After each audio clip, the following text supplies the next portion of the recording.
যুক্তরাষ্ট্র অনেক দেশের অনেক মানুষকে ব্যক্তিগতভাবে নিষেধাজ্ঞা দেয় বলে মন্তব্য করেছেন স্বরাষ্ট্রমন্ত্রী আসাদুজ্জামান খান কামাল। তিনি বলেন, সাবেক সেনাপ্রধান জেনারেল আজিজ আহমেদকে নিষেধাজ্ঞা দেওয়ার কারণ এখনও জানানো হয়নি।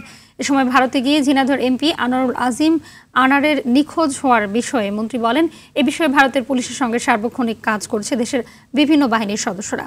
খুব শিগগিরই তাকে উদ্ধার করা যাবে আশা প্রকাশ করেন তিনি।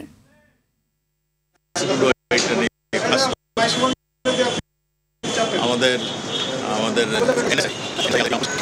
ভারতীয় পুলিশের সঙ্গে ভারতের গোয়েন্দা সংস্থার সঙ্গে এটা কাজ করছে। আমরা আশা করি তারপর এটা অবস্থা ভারতের সরকারের মাধ্যমে খুব শীঘ্র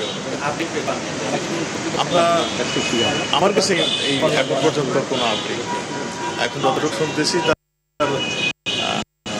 মোবাইলটা মানে যেটা সেটাও অনেকটা বন্ধই আছে।